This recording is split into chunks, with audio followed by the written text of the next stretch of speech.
యాదాద్రి యాదగిరిగుట్ట పట్టణంలోని వైకుంఠ ద్వారం వద్ద ఆర్యవైశ్య సంఘం వారు అమాస పునస్కరించుకొని ఈరోజు అన్నదాన కార్యక్రమం నిర్వహించారు. ఇటు అన్నదాన కార్యక్రమానికి భక్తులు మరియు స్థానికులు భుజించి ఈ అన్నదాన కార్యక్రమాన్ని విజయవంతం చేశారు. స్థానిక ఆర్యవైశ్యుల ఆధ్వర్యంలో ప్రతి నెల అమాస సందర్భంగా ప్రతి నెల ఒక ఆర్యవైశ్యుల ఆధ్వర్యంలో అమావాస్య అన్నదాన కార్యక్రమం జరుగుతుంది. ఇక్కడ ప్రతి నెల ఇంచుమించు సుమారుగా 500 మంది దాకా అన్నదాన కార్యక్రమం నిర్వహించబడుతుంది.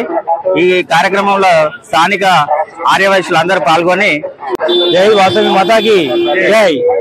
ప్రతి అమావాస్యకు యాదగిరిగుట్ట పట్టణ సంఘం తరఫు కల్లా మేము ఈ అన్నదాన కార్యక్రమం నిర్వహిస్తున్నాము.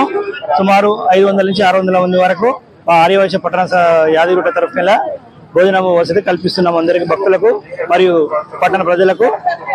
ఈ అన్నదాన కార్యక్రమానికి విరివిలుగా దాతలు కూడా ముందుకొచ్చి అందరు దాతలు కూడా సహకరిస్తున్నారు. పట్టణ ప్రజలు, పట్టణ ఆర్యవైశ్య సంఘం ప్రతి అమావాస్య సందర్భంగా యాదగిరిగుట్ట ఆర్యవైశ్య సభ్యుల సహకారంతో 40 మంది చిట్టి రూపేణ ఏర్పాటు చేసుకొని ప్రతి అమావాస్య నాడు అన్నదానం ఏర్పాటు చేయడం జరుగుతుంది. ఇందులో దాదాపు యాదగిరిగుట్ట సభ్యులంతా కూడా సహకరించి వారి సహకారంతో అన్నదానం ప్రతి నెల ఏర్పాటు చేయడం జరిగింది.